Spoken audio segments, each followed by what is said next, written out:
Alô, boa tarde, gente. Sejam bem-vindos à nossa casa, Maria de Nazaré. Boa tarde a todos. Para iniciarmos nossas atividades, uma pequena leitura do nosso Evangelho segundo o Espiritismo, no capítulo 9, a afabilidade e a doçura, no item 6. Bem-aventurados aqueles que são brandos e pacíficos. A benevolência para com os semelhantes, fruto do amor ao próximo, produz a afabilidade e a doçura, que lhes são a manifestação. Entretanto, não é preciso fiar sempre nas aparências. A educação e o hábito do mundo podem dar o verniz dessas qualidades, quantos há cuja fingida bonomia não é senão máscara para o exterior, uma roupagem cuja forma premeditada esconde as deformidades ocultas.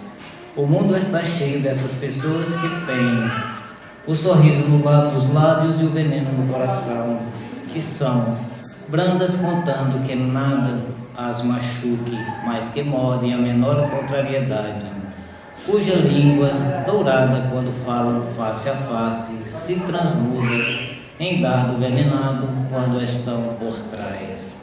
A essa classe pertence ainda esses homens benignos por fora e que, tiranos domésticos, fazem sofrer sua família e seus subordinados o peso do seu orgulho e do seu despotismo, como querendo-se compensar do constrangimento que se impuseram a luz, não se atrevendo a usar de autoridade sobre estranhos que os recolocaria em seu lugar, eles querem ao mesmo tempo ser temidos por aqueles que não podem resistir-lhes. Sua vaidade alegra-se poder não dizer: aqui eu mando e sou obedecido, sem pensar que poderia acrescentar com mais razão: e também sou detestado.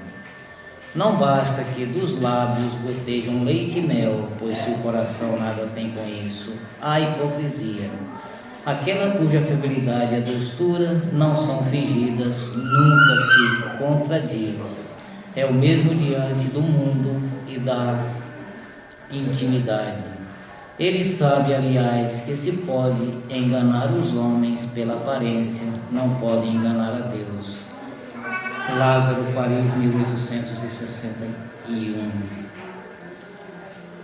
Pois é, às vezes a gente, com os outros somos educados, né, bonzinho, mas dentro de casa, onde devemos ser mais dóceis ainda com nossos, às vezes somos tirando. Mal educado, maltrata filhos, mãe, pai, irmãos. Cadê a benevolência, né? Se nós somos benevolentes com os da rua, devemos mais ainda com aqueles que estão debaixo do nosso teto. É isso aí. Convido todos a fechar os olhos um instante, elevando nosso pensamento até nosso Pai Maior, ao Senhor da vida. Em primeiro lugar, agradecer por esse dia maravilhoso, por essa tarde de sol, agradecer por mais essa oportunidade de estarmos na Casa Maria de Nazaré, por essas atividades que vai ser realizada aqui hoje. Então, que temos infinitamente a agradecer, nossos mais profundos agradecimentos. E em segundo lugar, pedir a tuas bênçãos que nos abençoe, fortalecendo em cada um de nós o amor, a compreensão, a doçura, a afabilidade, e que assim possamos caminhar sempre para frente. Pedir a tua bênção para aqueles que for realizar os trabalhos aqui hoje, que possa ser grandemente abençoado pelo nosso amado Mestre Jesus, por nossa Mãe Santíssima e a equipe espiritual. E assim, com a bênção de nosso Pai Maior, de nossa Mãe Santíssima, damos iniciar as nossas atividades do dia de hoje. Que assim seja. Prazer, meu nome é Ingrid, eu sou da cidade de Palmelo, Goiás. Quem aqui já ouviu falar de Palmelo, Goiás? Já, né? Vocês estão calejados lá. Quem já foi em Palmelo, Goiás? Bom, muito bom, né? Então, eu sou de lá, mas atualmente eu moro em Uberlândia, Minas Gerais.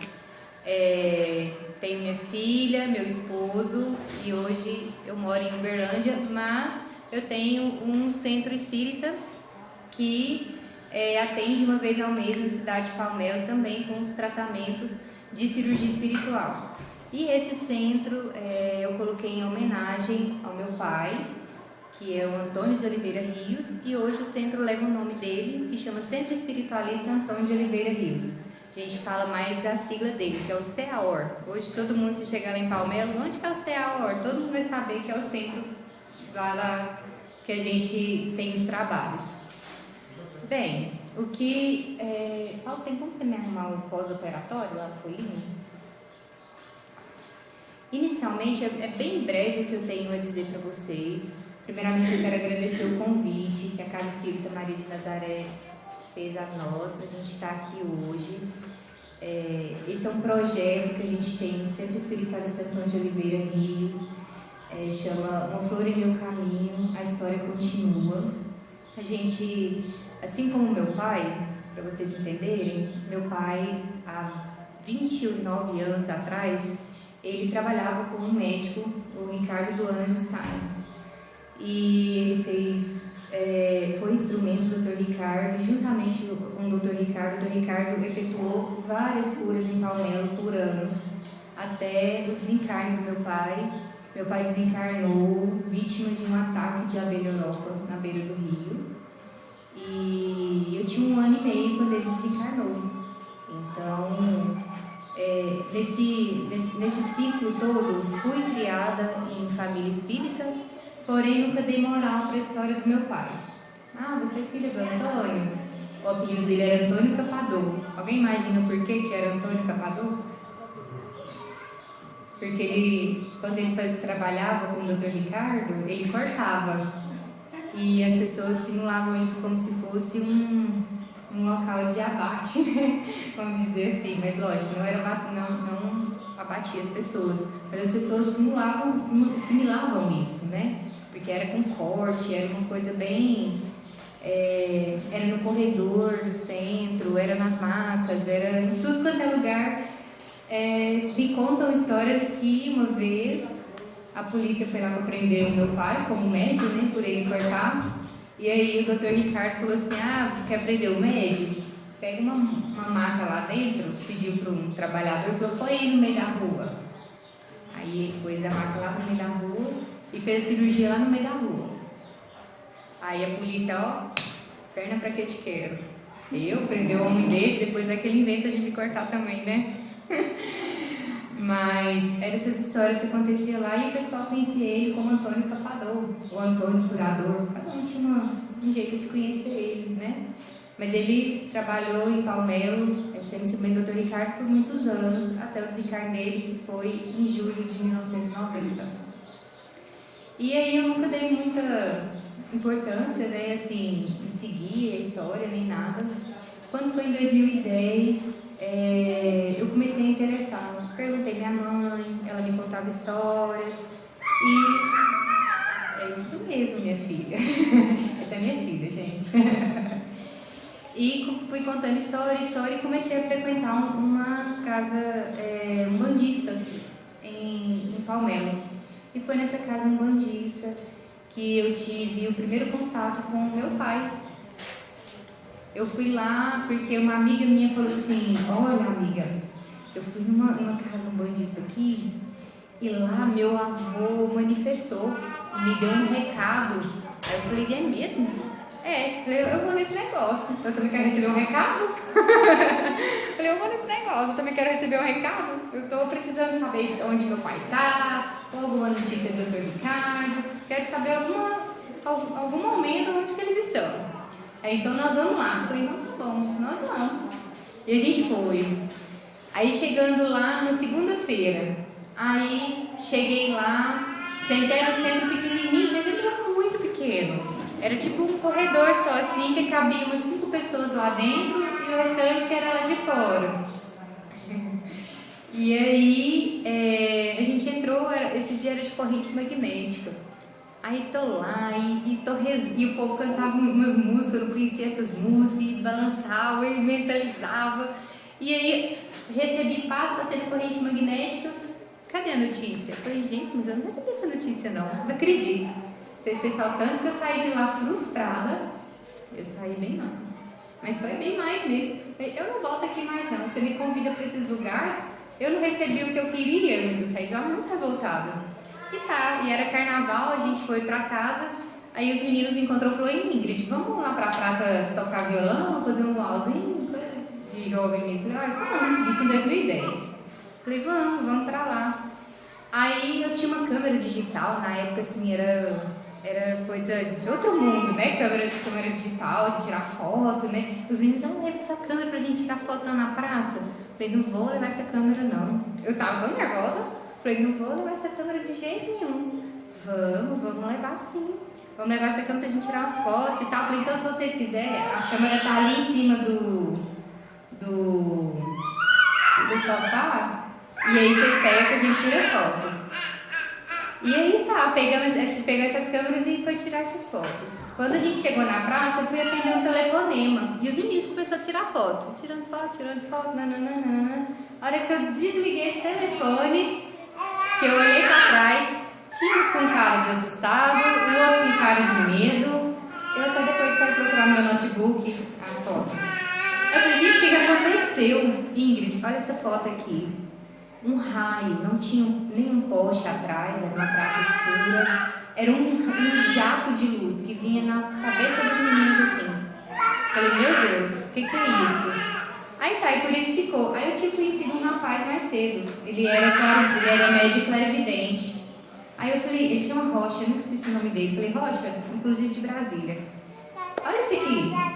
Eu não conhecia direito, a gente tinha conhecido mais cedo na praça, só trocado nas ideias, nada do meu pai, nem nada. Olha isso aqui. Aí ele falou assim, quem de vocês aqui da praça que tem um parente que trabalhava com um espírito de médico? Aí eu falei assim, eu. Aí ele falou assim, esse aqui é o médico dele. Eu falei, tá. Então assim, a gente pensa assim, nossa, a gente não recebeu naquele momento que a gente queria, né? Mas aí foi então o primeiro manifesto com o Dr. Ricardo. E a partir de então eu comecei a estudar, comecei a saber mais da história do meu pai, comecei a estudar mais sobre efeito físico, cura, magnetismo e por aí vai. Mas foi em 2014 que eu comecei a ver um médico. Só que eu não vi o rosto dele. Eu só via ele do pescoço para baixo. Ficava, gente, mas quem que será, né? E foi indo. Aí eu comecei a trabalhar num centro chamado Centro Espiritualista Boa Nova. E não sabia quem era, né, o espírito, e só via ele do pescoço para baixo. Bem, se for pra gente trabalhar, vamos trabalhar independente de quem seja, né? E comecei a trabalhar, sem saber quem era o médico. E quando foi um belo dia, eu estava já tinha umas 3 semanas que eu estava indo no Boa Nova para poder trabalhar com cirurgia. Um dia eu cheguei lá tem um pé de manga, eles são espiritualistas e lá eles falavam que lá tinha um portal nesse pé de manga. E eu sentei de frente a esse portal. Aí tinha uma menina cantando um mantra tão bonito lá, ela chama Lohane. E ela começou a cantar um mantra chamado Gayatri Mantra. Eu esqueci também do mantra. E eu concentrei assim e dei uma leve viajada. Quando eu vi, eu entrei dentro desse portal. Quando eu entro dentro desse portal, quem me recebe do outro lado? O Dr. Ricardo. Pela primeira vez ele se mostra o rosto dele para mim e ele falou, agora a gente vai continuar aonde o seu pai parou. E foi a partir daí que a gente começou a trabalhar, eu e o Dr. Ricardo. Hoje, o Dr. Ricardo não corta, nas cirurgias são realizadas sem corte, porém, existem alguns materiais que ele usa mais para magnetismo mesmo. Então, é uma maneira dele estar, vamos dizer assim, mostrando a vocês, pacientes, o que está acontecendo ali, né? O tipo de cirurgia e também para trabalhar com toda a energia que é utilizada no trabalho. Então, a gente tem alguns materiais, tanto é que na triagem, a Simone perguntou se vocês têm alergia de algum material. né? Porque a gente tem todo esse cuidado, se a pessoa tiver alergia a gente também não usa. Temos instrumentos cirúrgicos, porém a gente não corta, é só mesmo, passa na pele às vezes, ou ele simula que está fazendo a cirurgia, mas não tem corte. Ingrid, por que não tem corte mais? A espiritualidade hoje ela está caminhando para a evolução, né? A espiritualidade está caminhando para isso. E juntamente os espíritos também precisam disso. Na época do meu pai, minha mãe me dizia que muitas vezes o Dr. Ricardo falava para ela: Márcia, eu não preciso cortar. Porém, eu preciso fazer tudo isso aqui porque a maioria das pessoas que vêm aqui, elas não têm fé. Elas precisam ver para crer. Então, por isso que tinha muito essa questão do corte, né? Para as pessoas verem que realmente aquilo ali está acontecendo. E para elas seguirem o repouso pós-cirúrgico. Porque como hoje em dia não tem o corte, a pessoa fala: ah, imagina, que isso, eu não estou cortado, não estou nada, não vou fazer repouso não. E eu te falo uma vez um relato por mim. Fiz uma cirurgia no estômago com o Dr. Ricardo, vi ele assim do meu lado, vi a cirurgia toda, mas fiz a cirurgia. E por um descuido meu, eu fui e coloquei um fone de ouvido uns 2 dias depois da cirurgia e comecei a dançar, limpando casa. Olha as ideias da pessoa, limpar a casa e dançando ao som de uma música depois de cirurgia espiritual. Na hora que eu terminei de limpar a casa, que eu virei o corredor assim, eu caí no chão. De dor, eu senti uma dor no meu estômago insuportável. E aí quem que eu chamei? Minha mãe, lógico, né? Primeiro a gente chama minha mãe, aí depois a gente pensa em rezar. Aí eu chamei minha mãe e falei: mãe, pelo amor de Deus, me acorde que eu tô passando mal demais. E aí ela foi, logo ela já veio, me deu um passe ali, fez uma oração ali comigo e foi melhorando. Aí depois ali o Dr. Ricardo veio e debochou bastante da minha cara, falou assim: como assim? Você pede para os pacientes, né, junto para seguir um pós-cirúrgico e você nem lembrou disso? Eu falei: você sabe como é que é, né? Infelizmente eu esqueci. Mas é muito sério, né? Às vezes acontece isso mesmo do pós-cirúrgico quando a gente não cumpriu vamos dizer, as regrinhas. Pode acontecer de vocês sentirem dor, ficar fracos. Então tem que ter muito cuidado com isso, porque o sucesso da cirurgia é o repouso, né? Não é porque você vai ficar internado porque não tem corte que você não tem que seguir. Você tem que seguir, né? Você passou por um procedimento cirúrgico. Então, hoje, a maioria das cirurgias espirituais é imposição de mãos, é tudo o uso do ectoplasma com magnetismo. E na época do meu pai, era o corte, para as pessoas terem mais credibilidade no que estava acontecendo. Hoje as pessoas não. Eu costumo dizer que hoje as pessoas estudam mais a doutrina espírita, elas procuram estudar mais, hoje elas têm mais fé. Não estou dizendo que antigamente as pessoas não tinham, mas hoje elas têm mais conhecimento do que está acontecendo, né? A doutrina espírita, ela hoje é muito ampla. Tem muitas casas espíritas que levam conhecimento para as pessoas, né? Às vezes as pessoas que não têm tanta leitura sempre sabem um pouquinho do que é o espiritismo, né? Existe vida após a morte. Essas informações básicas sempre chegam até elas. Então, sempre tem essa questão da informação. Então, hoje as pessoas têm mais informação e elas sabem que não precisa do corte, né, para estar acontecendo realmente a cirurgia. E são inúmeros relatos de cura.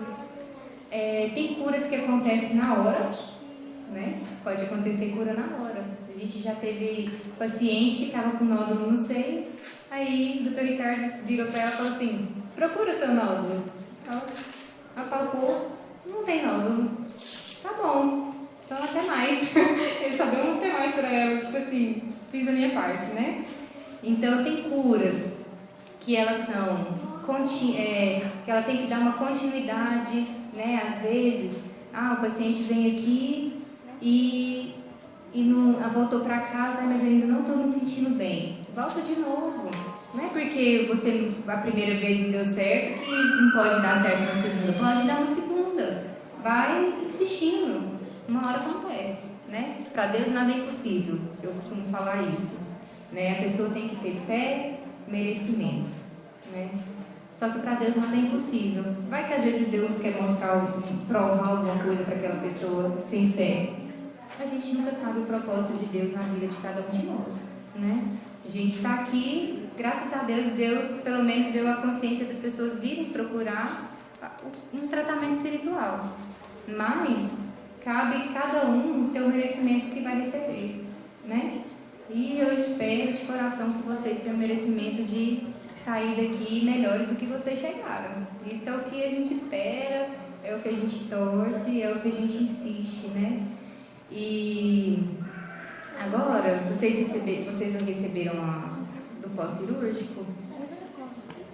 Não, ainda não? Aí vai ser entregue para vocês uma folhinha de pós-cirúrgico. Nessa folhinha tem todas as informações que vocês têm que seguir. E o que eu gosto muito de tirar dúvida é em questão das visitas espirituais do pós-cirúrgico. Vocês hoje vão fazer cirurgia e a partir da primeira terça-feira agora dessa semana que vem, você já vai contar 4 terças-feiras para você escolher um dos horários para estar deitado e recebendo as energias da sua cirurgia, né? Então, é importante fazer essas visitas espirituais, além de todas as orientações que estão aqui no papel. Qualquer dúvida, é só perguntar para o pessoal, que eles esclarecem, ou qualquer dúvida mesmo, se o pessoal não souber, pode entrar na salinha, perguntar ao Dr. Ricardo, que ele sana a dúvida. E tem um esparadrapo, é colocado um esparadrapo na cirurgia. Por que eles têm que colocar esse esparadrapo? O Dr. Ricardo explica que esse esparadrapo ele é colocado para proteger a sua cirurgia espiritual. Por exemplo, tanto de energias externas, né, quanto qualquer outro tipo de energia. A energia que a gente fala assim externa, né, é da própria espiritualidade, né, de espíritos trevosos, enfermos, que às vezes querem atrapalhar o rendimento da sua recuperação. E a energia que a gente chama de interna são as pessoas ao redor. Por exemplo, você chega na sua vizinha que não acredita em cirurgia espiritual. Aí, por acaso, você vai e comenta e fala: nossa, fulano, eu passei por uma cirurgia espiritual no estômago. Nossa, você passou por uma cirurgia espiritual? Aí, nisso tudo, já jogou uma linha, assim, horrorosa, né, no seu tratamento. E aquilo ali balançou toda a energia sutil que você recebeu. Então, esses esparadrapos servem mesmo para proteção da cirurgia. E ele não pode ser arrancado. Ele tem que cair sozinho.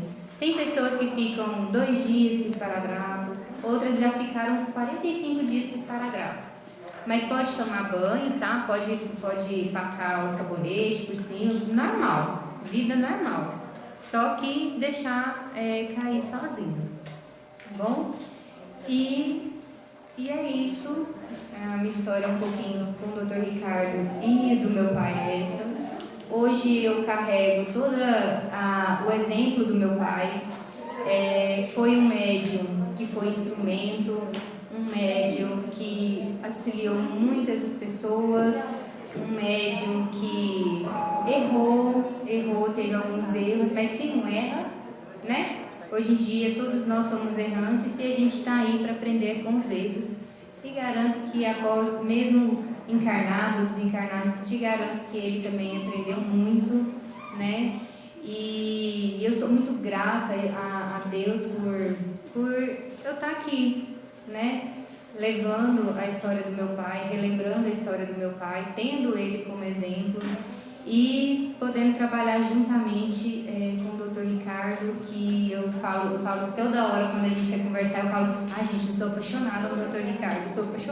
Ricardo, eu adoro a maneira que ele trabalha.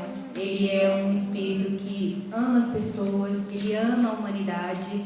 Se depender dele, ele realmente, que tiver no alcance dele, ele faz para curar mesmo, porque ele é um espírito maravilhoso que eu admiro muito, a história dele junto ao meu pai. Então, é muita gratidão que eu sinto, primeiramente.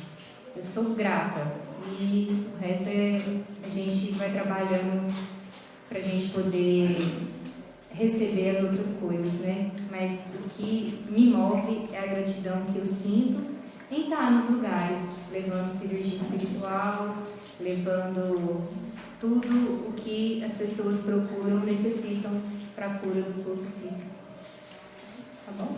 E mais uma vez, obrigada a toda a corrente da Casa Espírita, Maria de Nazaré, e obrigada a vocês por estarem aqui hoje, porque eu tenho certeza que aqui eu vou sair com um rostinho de cada um aqui de vocês na memória. Eu não sou muito boa de nome não, mas falou que é fisionomia, eu sou muito boa.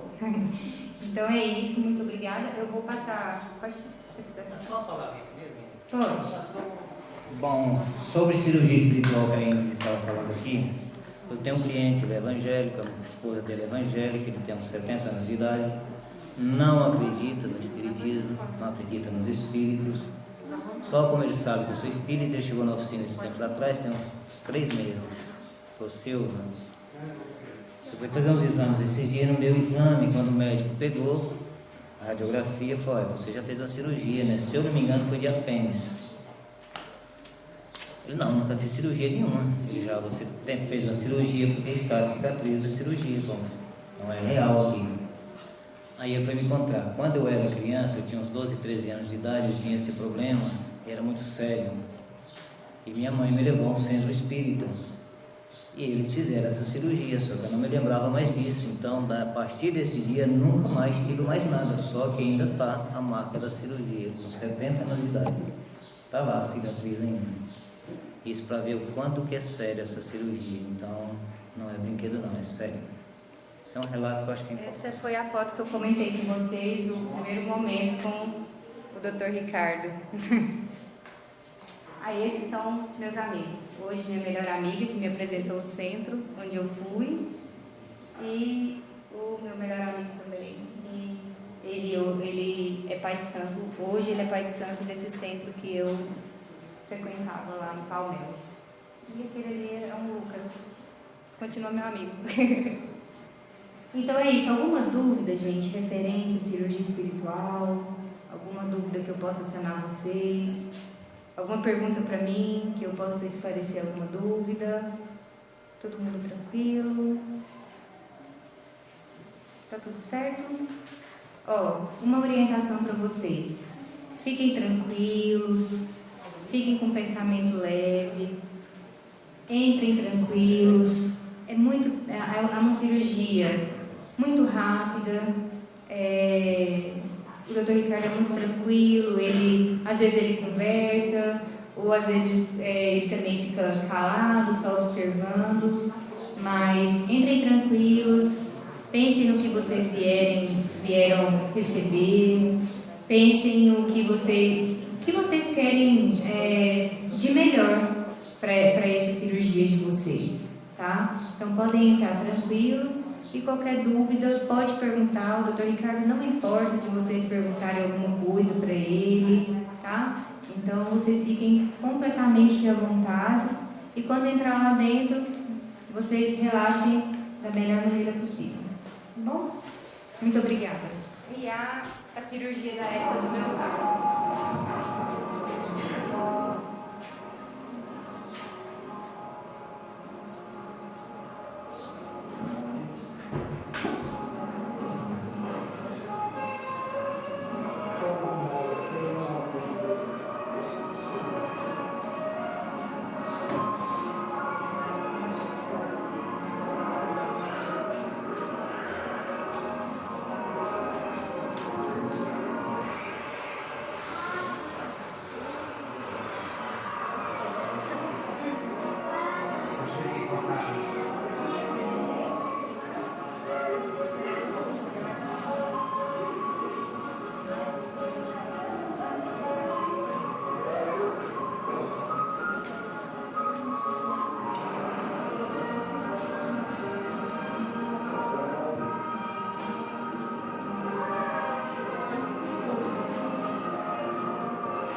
Só lembrando, gente, que nessa época não tinha anestesia, tá? Não tinha anestesia, anestesia era espiritual, a pessoa ficava acordada o tempo inteiro vendo a cirurgia.